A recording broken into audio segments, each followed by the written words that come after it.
And I think that, so it does, capital loves that sort of thing.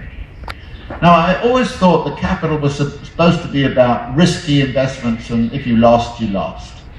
We have increasingly a capital that doesn't want to lose anything. It says, guarantee us a rate of return. We'll manage your water supply, but you guarantee us an 8% rate of return on our capital, and we'll do something with your water supply. Maybe you'll get some water, maybe you won't. So this is, if you like, one of the processes. They also like to build condominiums for the very rich. And the very rich like to buy condominiums, not necessarily to live in, but as investments. So they speculate. We have a lot of condominiums in New York City that are not lived in. We have a crisis of affordable housing for the mass of the population, but we have a surplus of condominiums for the ultra-rich. Who buys them? Well, Saudi investors, Russian investors, rich people from anywhere. Kind of feels a good place to park your money is to have a condominium in a very rich area in New York City. But it's not only happening in New York City. I see it happening in London, I see it happening in Istambul, I see it happening everywhere, that property prices are surging, going through the roof in all of the major cities around the world. In other words, there is an urbanization project, a kind of urbanization that's emerging out of the requirements of capital. Now, one of the responses is to produce a great deal of discontent on the part of the mass of the population.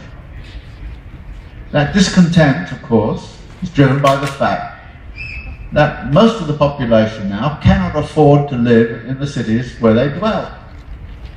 Their prices are so high, the rental structure is such that people cannot afford to find space in the city in which they live.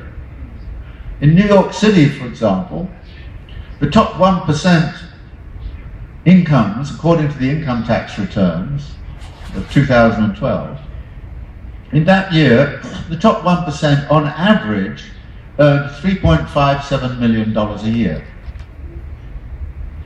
50% of the population of New York City tries to live on less than $30,000 a year. Now, if you're living on $30,000 a year, you can afford, at most, to pay just around, at most, $1,000 a month rent.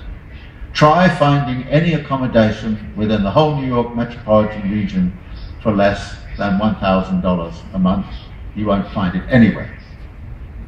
Some people are spending something like 80% of their income on rent alone, and then trying, I don't know, how to steal food from the supermarket, or dumpster diving, as we call it, going and hauling it out of the trash.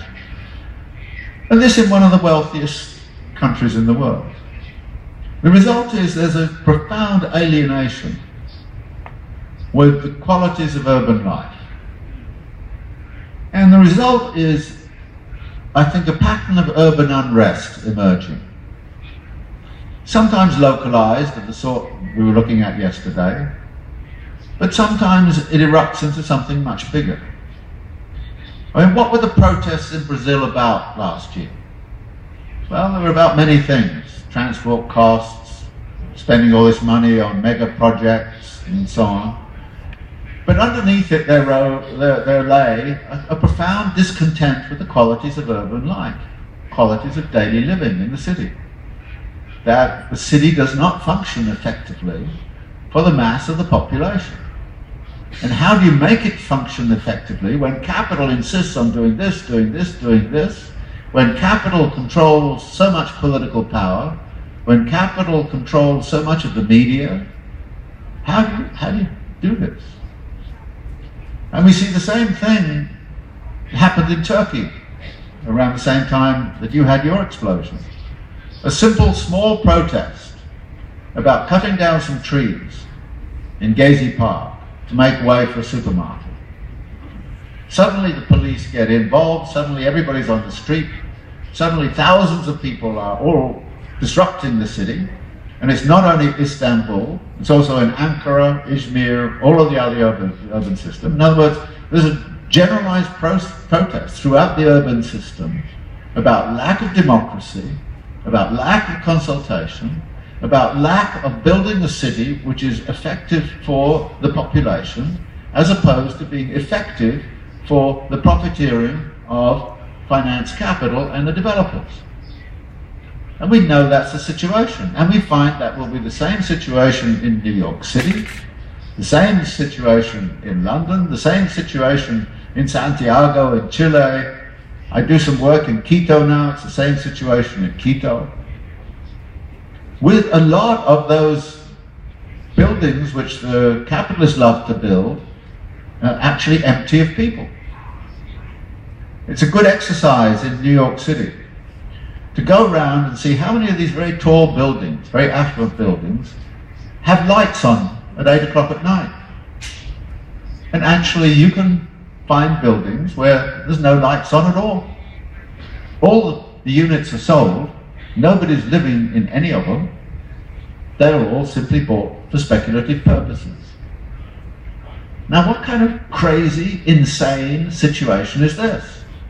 Where massive resources are being taken up in building cities in which actually most people are not able to live. This is insane. And when I say I'm anti-capitalist because I think I'm sane, it's irrational in the extreme. And the only rational way out of it is to say, stop capital building cities in the way it does.